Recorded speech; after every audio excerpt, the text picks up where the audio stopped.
guys, Guy in the Chair here. This is my review of Invincible Season 2, Episode 2. And look, I don't necessarily want to be too long with this because this wasn't the most eventful episode. Not that I'm complaining or anything, but as far as character development goes, there was a lot to unpack here. But I mean, look, this is basically just Mark dealing with the sins of his father with two different characters, Nightwing's sidekick. Should I have... I mean, it's not Dark, whatever the fake Batman guy is in this show, whatever his name is. I'm just trying to debate if I should go into full detail. And not necessarily. I'm not gonna. It's just non-spoiler as much as I can leave it non-spoiler. But like I said, this wasn't necessarily a big eventful episode. But Mark's basically dealing with the sins of his dad by dealing with the Darkwing. I think the guy was called Darkwing sidekick, and he's dealing with the fish guy.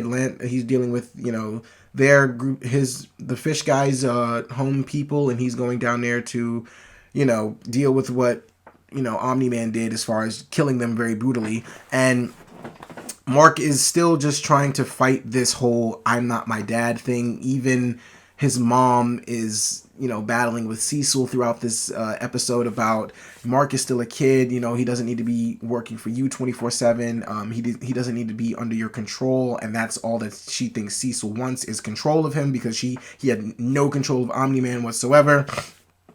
And there's always going to be this fear.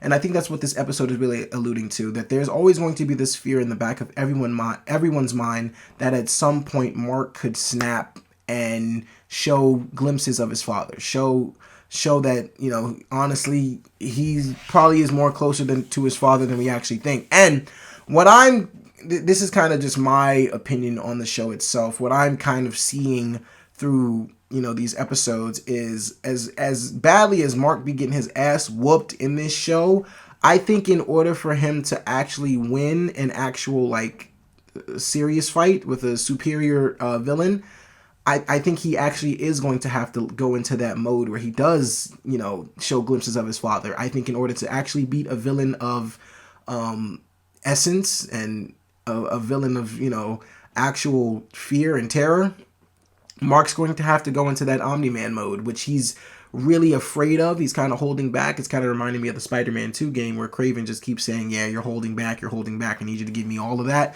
Yeah,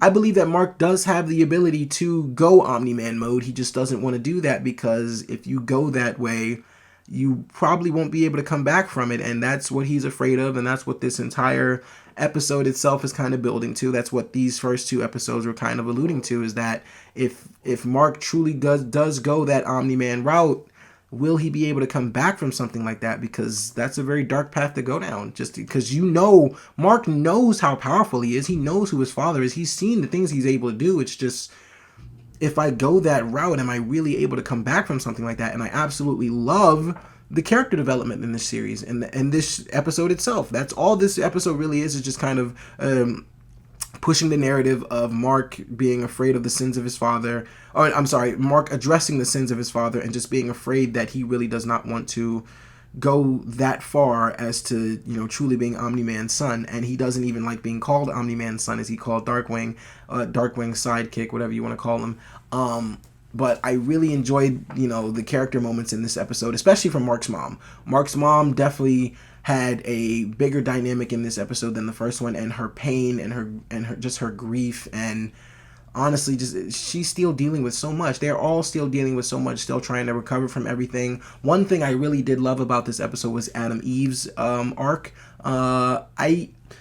I'm thinking to myself as I'm watching this, I'm like, if people didn't see the Adam Eve special, could you really understand the full essence of Adam Eve's character? And I feel like you could definitely understand a part of it. I just feel like the Adam Eve special really, fleshes out her character a bit more, and you really understand where she's coming from with all this. And honestly, the stuff that she's still dealing with at home with her parents and them not wanting her, or her dad not wanting her to use her powers and help them through their struggles and things like that. And even the line in the trailer said that where a person says that your powers don't make you a hero, they make you dangerous. I'm thinking they're saying that to Mark. No, they're saying that was her dad saying that to Adam Eve, and that was a very heavy a heavy weight on Eve's shoulders. I mean, that was something that she, just absolutely destroyed her. I won't necessarily go into what led up to that moment there, but I mean, it was something that really is just, tearing Eve apart, and she's not necessarily wanting to be a hero anymore. She just really wants to help people, and she's trying to deal with the fact that, she really can't help the way she really wants to all the time. It's just not how life works. And I really like that viewpoint of how these superheroes are viewed in this world. And it's just really building to something that I think is going to be incredibly special by the end of this season, and we're going to look back on episodes like this and really appreciate what they've all been trying to set up. The one thing I hated about this episode is the Immortal and Rex. I mean, no, I love Rex. Love the Rex character.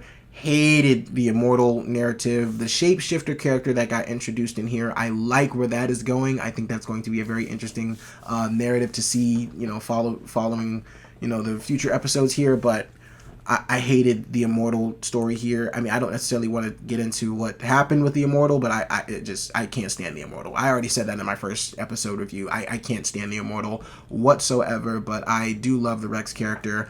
I just thought that was very... I just felt like that whole thing was just unneeded. I didn't really need that to be in this episode at all, but it is what it is. It's there.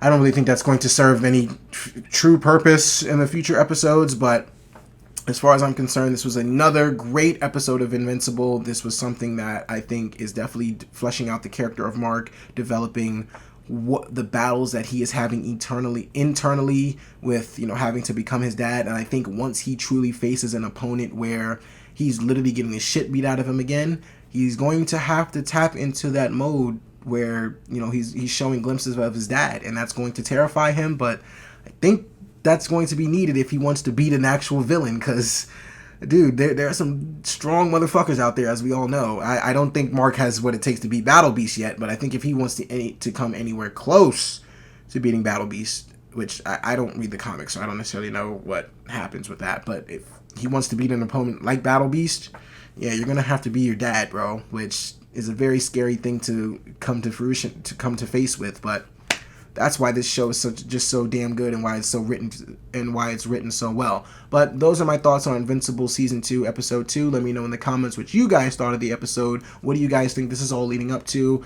Please, I mean, I just want to start a conversation in the comment section. I don't necessarily want you guys who've read the comics to spoil the show for me, but what do you think this character development is leading to? What do you think is Mark really going to have to channel his inner Omni-Man to actually win a serious, intense fight?